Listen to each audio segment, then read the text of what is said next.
Welcome back, everybody. Our next speaker is the wonderful John Faisandier, and I've known John for about 5 years now, I think, and he's an amazing guy with an incredibly varied background.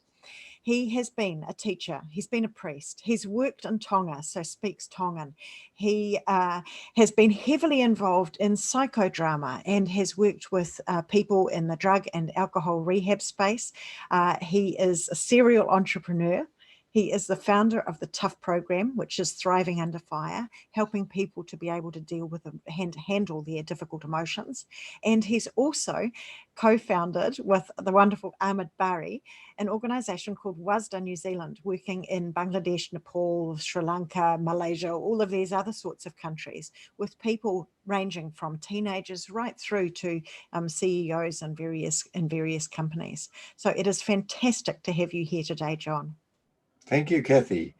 And it's lovely to be here and be part of this big project that you've got about Ignite Your Leadership. Fantastic. And today, John, you're going to be talking to us about handling our emotions, managing those difficult emotions. And I know you're going to be talking primarily to the teachers, because for many of the teachers that are working in our school system, they're working with students who are really struggling. Many students are struggling at the moment, particularly with raised levels of anxiety, disruption, all of those sorts of things. But the strategies that you're going to be talking about are useful for anybody. I know, because I've seen them in action in so many different groups of people.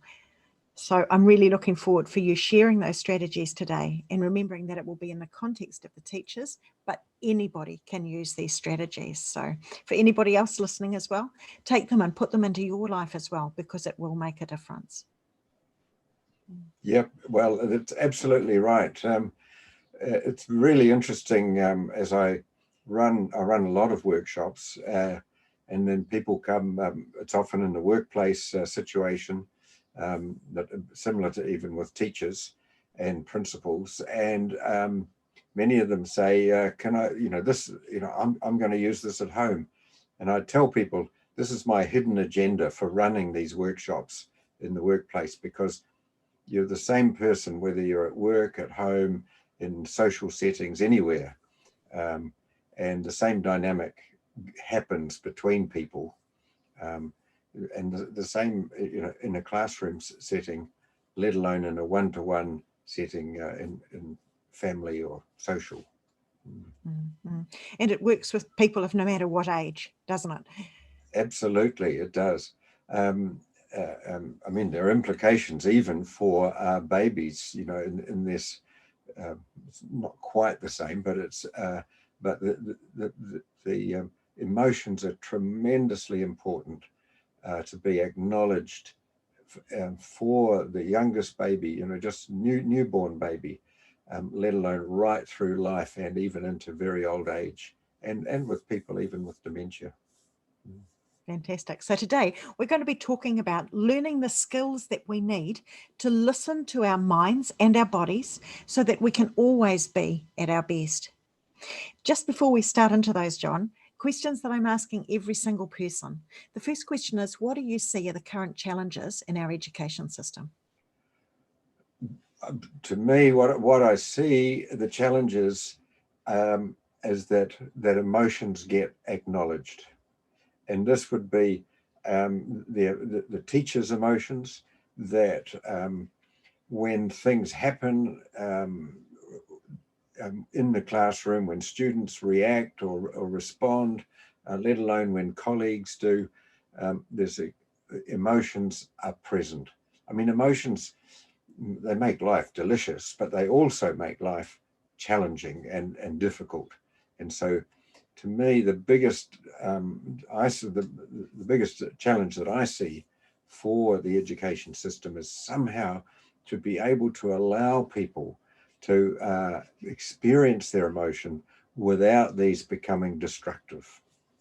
Yes, and that's some of the work that I'm actually doing with teachers of preschool students, is helping people to be able to know what to do with their emotions appropriately, and being able to calm our bodies down. And that's so much of what you're doing with the wide range of people you're working with.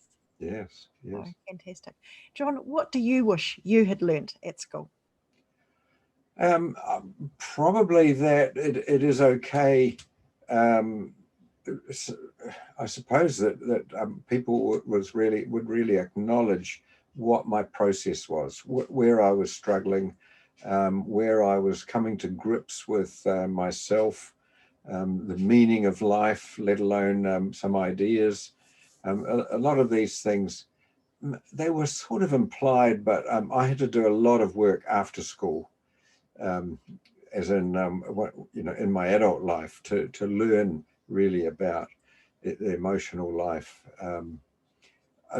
Yeah, so that's what I would say probably, and in a sense, I would like to have learnt it in my family as well as at school. I mean, um, but even just learning it somewhere. Mm. And so it's fantastic. We're going to be talking about what we're talking about today, about the emotions and about understanding those emotions and learning to listen to them so that we can live at our best, because we can use this in every single area of our lives. And that's one of the consistent messages that's come through every single speaker over the last 3 days, is that we are living life. It's not just content that needs to be taught in this particular thing. It's how do we prepare every single person that is in our school system for living their life with purpose and meaning. So yeah, looking forward to hearing what you've got to say today. So you talk about the Thriving Under Fire, the tough program. That's what you've created. That's what you've been spending the last quite a few years of your life really working with different people on. So what is Thriving Under Fire? Well, it really is a program about learning the skills to manage emotions. A lot of training programs, it started out as a customer service program, actually. And a lot of these programs people have been doing, they were taught, this is what you need to say to the customer, or in this case, what you need to say to students. What so many of them miss out on is what's happening to you in this moment when somebody is upset or distressed or aggressive or angry, whatever. What I worked out was that until people learn to manage themselves and notice what happens to them when a difficult customer or difficult student responds, so I teach them, because they feel like they're under fire, is really where it came from. And how can you thrive in that environment? I learned this myself, particularly. You mentioned I worked in drug and alcohol rehabilitation. When people were sent to the group that I was running, it was quite a deep, intensive therapy group to deal with issues of their drinking and what triggered their drinking and drugging. And often it was early childhood trauma that they'd experienced. And in that moment where they confronted or came to meet and face up to some of those difficulties, they got incredibly scared, and that got often displayed in anger. I needed to learn how to calm myself down in those moments before I could work with those people.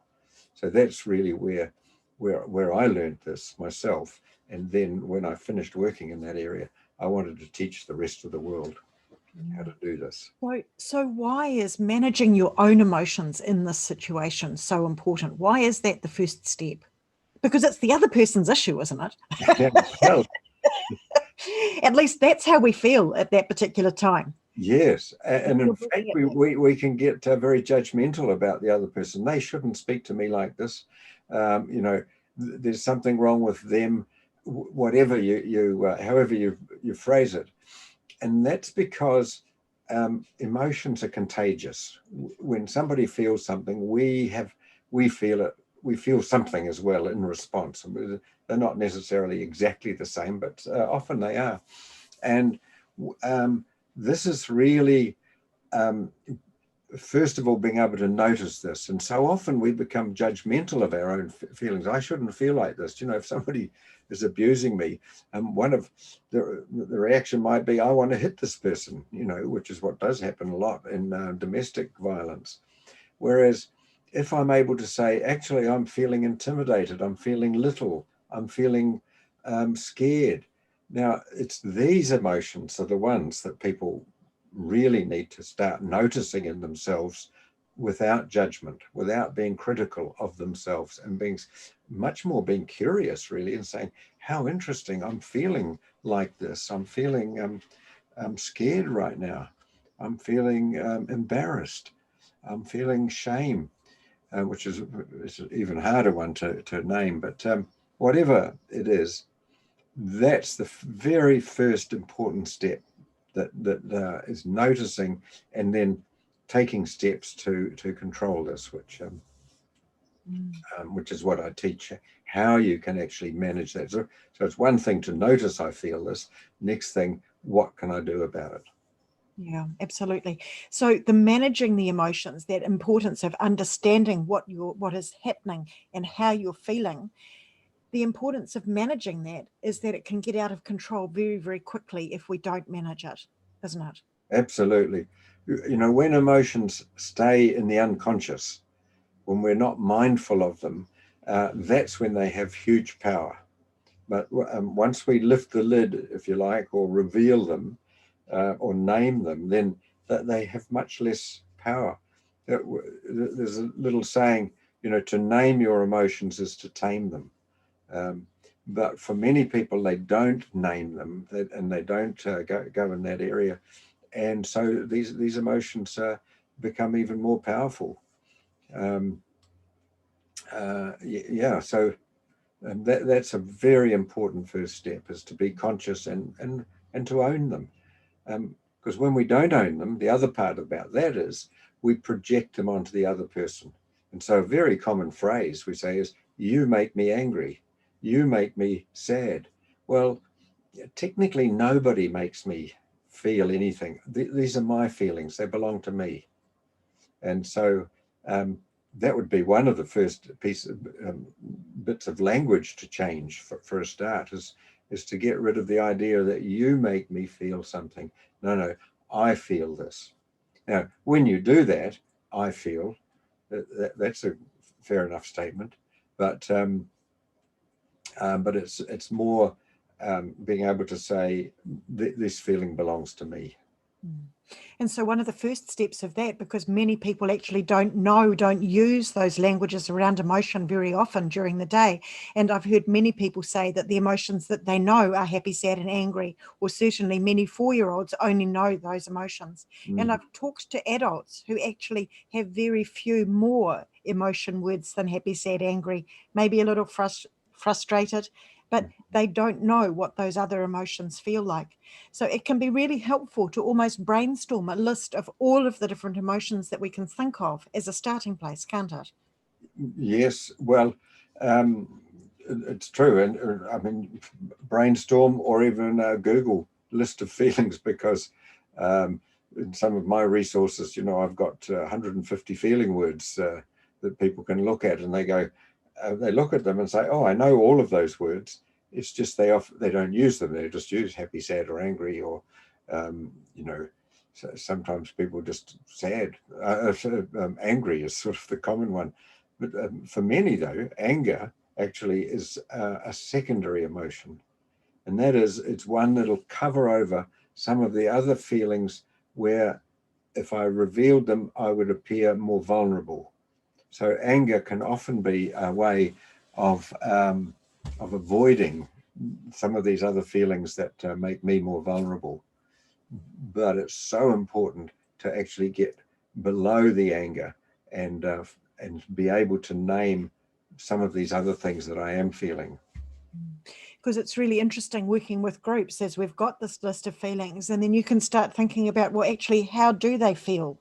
And okay, that one actually does feel a little bit different than that. For example, nervous or embarrassed or nervous or worried. You know, there are slight differences within these things, and you're identifying the anger there. Often people can feel angry because they are not seen, they don't feel understood, and that can raise that feeling of anger. Yes, absolutely. Yeah. Yep. So you talk about strong emotions rather than negative emotions or positive emotions. One of the things I know you've said is that actually all emotions, they're just emotions. There's no good, there's no bad, they just are. That's very true. And it's because emotions tell us something about our values. And when our values somehow are affected, we have an associated emotion. I mean, the most obvious one is when we love somebody and they die, we feel very sad, and if we love them a lot and they're very close to us, we feel even sadder, So you can, what our sadness tells us is how much we, in fact, love that person now that they've gone. But there are many other, same with joy, when we see somebody that we do love and they've come back, or we're spending time with them, we feel very good. And that tells us something about those values. Guilt is another important emotion that we feel, because that tells us when we've gone against some of our deeper values. If you, I don't know what you might tell an untruth to somebody, for whatever reason, and then afterwards you feel a bit guilty about it, because your value is actually, I'm a truthful person, but I did fudge the truth, or even I told an outright lie about that. And so it's important to notice these things and to say they're telling me something about my values. Interesting. Okay, so we've been talking about some of these emotions, particularly those strong emotions. And I think our next important thing is to know how those emotions affect our brains. So can you tell us about that, please, John? Yes. Well, in very simple terms, we've got this. You can think of, we've got three brains inside our brain: the reptilian brain, the mammalian brain, and the neocortex, the new part, which for humans is bigger, and this is where our rational thinking happens. Now, in the mammalian, the reptilian brain just keeps our body going. It also provides the hormones and the various other things that keep everything going, particularly adrenaline. Now, it's the mammalian brain in that part where there's a particular part of that brain called the amygdala. And when we have an emotional reaction to something, the amygdala fires up, particularly when it's defensive, when we're needing to be defensive. We get a flood of adrenaline and cortisol into our body so that we're ready for fight or flight.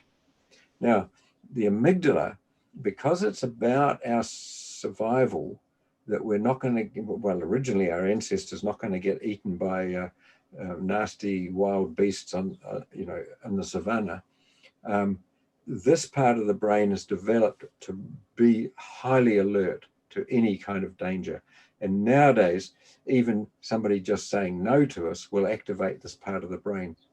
What it does, the amygdala takes a lot of the oxygen from the frontal cortex, the thinking part of the brain, and because it needs to use it, because it's got to be very active for survival. And that's when we become, technically, we become irrational. We're overly emotional. And the challenge now is, how can you change the way that the brain functions when this is happening? When somebody maybe comes in and says, there's something wrong with you, you're terrible, I don't like you. This part of the brain, the amygdala, hijacks the brain. So we don't think as well, we don't speak as well, we don't know what to say, can't think what to say, can't say it, and also we don't want to make a good relationship with that person. The mirror neurons shut down. So part of our brain literally shuts down, while the other part, this amygdala, is highly active, and that's the emotional, sometimes called the emotional brain in that system.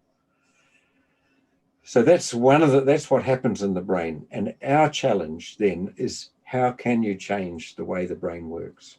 And there's three things that are very useful, that be useful just for people to even to jot down. The first one, most obvious thing, even though we don't do it, is to breathe. Now, when we feel under attack, we breathe a lot from here. We want to get emergency breath, oxygen to the brain. So we breathe up here. This is not an emergency. Somebody telling you that you're stupid is not an emergency.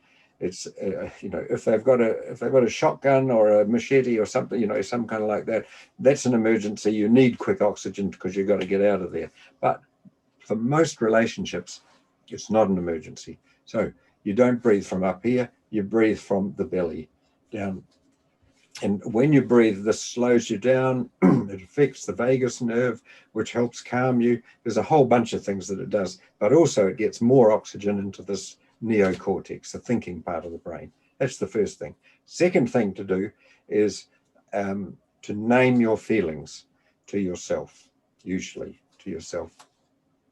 And that's neuroscientists would say this is probably the most powerful thing you can do, is to name your feeling to yourself. So it fits in with what we've been saying.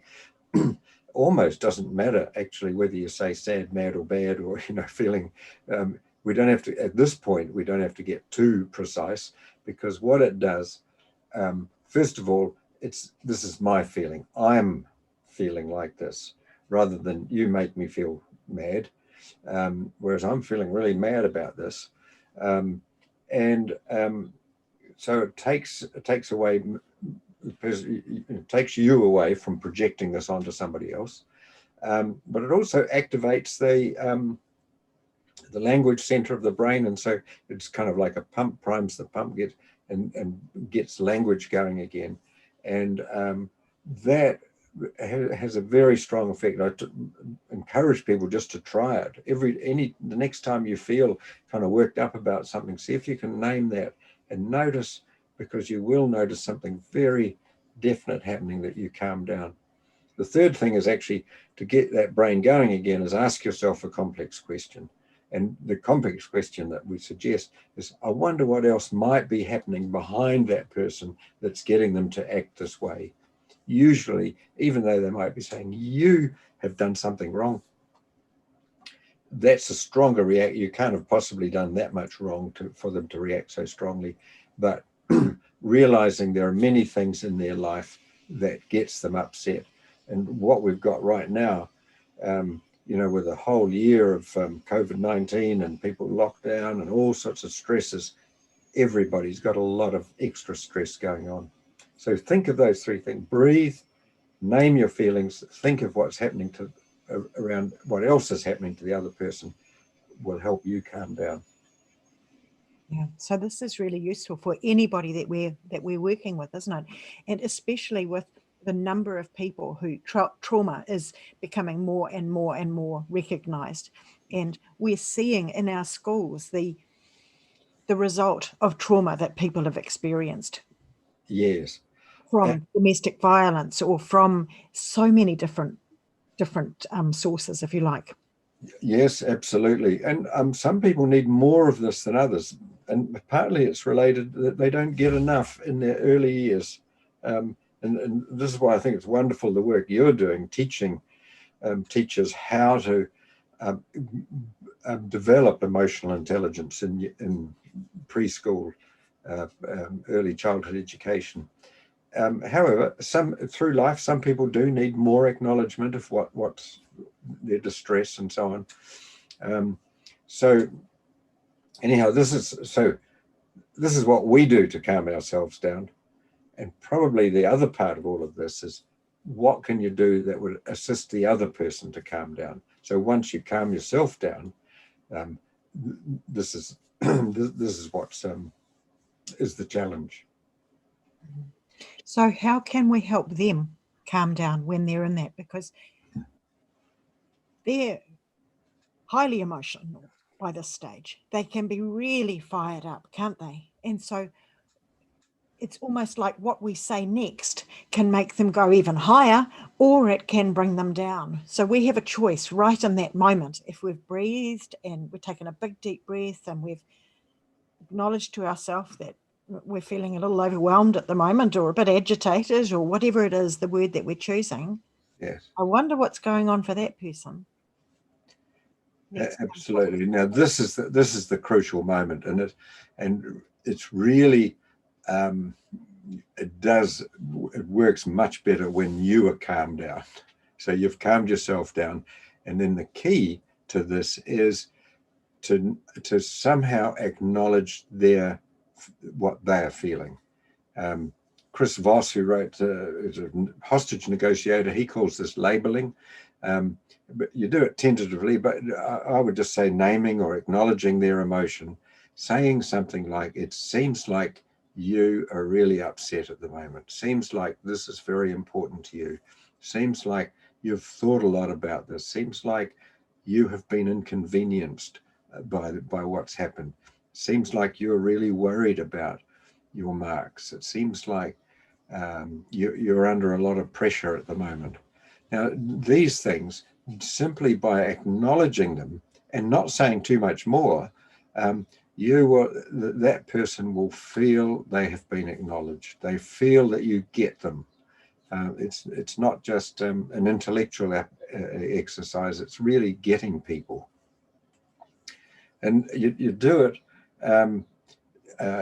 There's a lovely image of what empathy is, where you see somebody, they're down in a pit, and in this moment, you're not standing up on at the rim of this, looking down at them and saying, "Oh, you're in the hard." You actually, in your mind, it's as if you go down in a ladder and you're standing with them, so that you will actually feel something of this yourself. This is not just a kind of a technique or something that you can just do and not feel. This is about really being with people, and when they experience you being with them, even just for a few moments, and you're able to acknowledge what might be going on for them, this will do an awful lot to calm them down. And this is really the key, and it's what I learned working with patients in the drug and alcohol rehabilitation hospital that I worked in, that when I could get with them and say, "This is pretty big for you, isn't it?" Or "This is pretty scary," something like that, they calmed down, and then we were able to do the work that they needed to do. And this would be one of the things in the classroom where, I was a classroom teacher myself for a number of years. And I know back then, where I didn't really understand this fully, in that moment when a child would, express himself or do something like that, my inclination was to say, "Be quiet, sit down, don't do this." Whereas now, if I think about this, it's about saying, right, you're worried about something. You're having difficulty with this. This is not easy for you, is it? Any of those things. Just acknowledge that simply. And then when you notice they calm down, then you can say, what is it exactly? Or, what can I teach you? Yeah. So by acknowledging that emotion, you're giving them the space to be able to then start to engage their own brain, because while we're fired up and our brains are going all over the place, actually their brains are as well. So by giving them that space to be able to calm down, then they also, even if we can say, just take a moment and we can talk about it when you're ready, type thing, can really help in that situation. Yes, absolutely. And of course, we realize that for children, their development and their impulse control and they haven't learned the same skills, they haven't had the same practice. So, we need to realize that this might take just a bit longer for them. But even for many of the adults that I've worked with, they also haven't had a lot of practice at this. So it can, all of us are struggling. And even for myself now, there's moments where I've got to really apply what I teach to myself in situations, and I notice this particularly towards the end of the year when I get tired after 2020 was, such a big year, just all of those feelings. So I need to learn how to, or keep practicing about calming myself. And that's one of the things, isn't it, is that we all need to practice it. For people that are older, they've had many more years of ingrained behavior, ingrained responses. And so those connections are much, much stronger. And so to learn a new pathway can actually be a lot harder. Whereas when you've got the younger children, you've actually got, and we were hearing about the teenage brain and the possibilities there of so many different possibilities. So that's a different way of looking at it, isn't it? That this is an incredible opportunity to learn new ways that will be much, much more helpful than the patterns of the past. Yes, it is. I mean, it's a challenge for everybody. It's a challenge for teenagers for their particular reasons and developmental reasons. And it's a challenge for older people to change what has been habitual. What I do know is that when people start doing this, the results are so positive that they end up doing it more. It's not something that it becomes a terrible tedium and a draw. It's kind of like, I did some research in one of my early workshops with bank tellers, and at the end of the program, they reported, yes, I can do this more. After 4 weeks, they were doing it even more, and so this was great, and they're saying it's very good. Then the bank said, yeah, but there will be some drop off. Let's do another evaluation at 4 months, and after 4 months, instead of seeing a drop off of this learning, there was even more reporting of doing this, and that's because it has its own rewards. That when people were doing this, making this kind of response and managing their own emotions and responding to their customers, they come, this works, we're going to do this. And so they were doing it, the reported they do it even more after 4 months. So I just encourage people to try this. Notice what happens when you say it, even though you might think you're being a bit false in saying these things, and the other person's going to easily see that you're doing some technique. Mostly they won't. And then if they do pull you up and say that's just a technique, you just be real with them and say, look, even though it's a technique, I'm just kind of learning this, but what I do want to have is a good relationship with you, and I want to be able to either be a good teacher for you, or I want to be a good partner for you, or a good father or mother or child, whatever it is. You just say, but I'm learning, but I do see that you don't like what I just said, and then that itself is acknowledging their emotion. Absolutely. And so all of these things are about relationships, aren't they? And that's what our education system needs to be based on. It's what it is based on. It's what life in our families are based on, is about these relationships, is about connection. And so the skills that you're talking about here, they change lives. They change lives, not just in a work context, but in every single area of our lives. And that's why I think you're seeing that in that upgrowth, if you like, in the work that you did with those bank tellers, because they were seeing it and they were using it. And the more that they saw those positive results, they were willing to practice more. So thinking about the implication for the classroom, I think one of the things that can happen right at the beginning of a class, is that a student is late. Now, as a teacher, we've got two options, haven't we? The first option is to go, why are you late? The second option, after listening to you here, is to take a big breath and go, was it a tough morning today? That's right. Yes. Great, you could make it. You've probably had a bit of trouble getting here, have you? Or sometimes it's really difficult to get here on time, isn't it?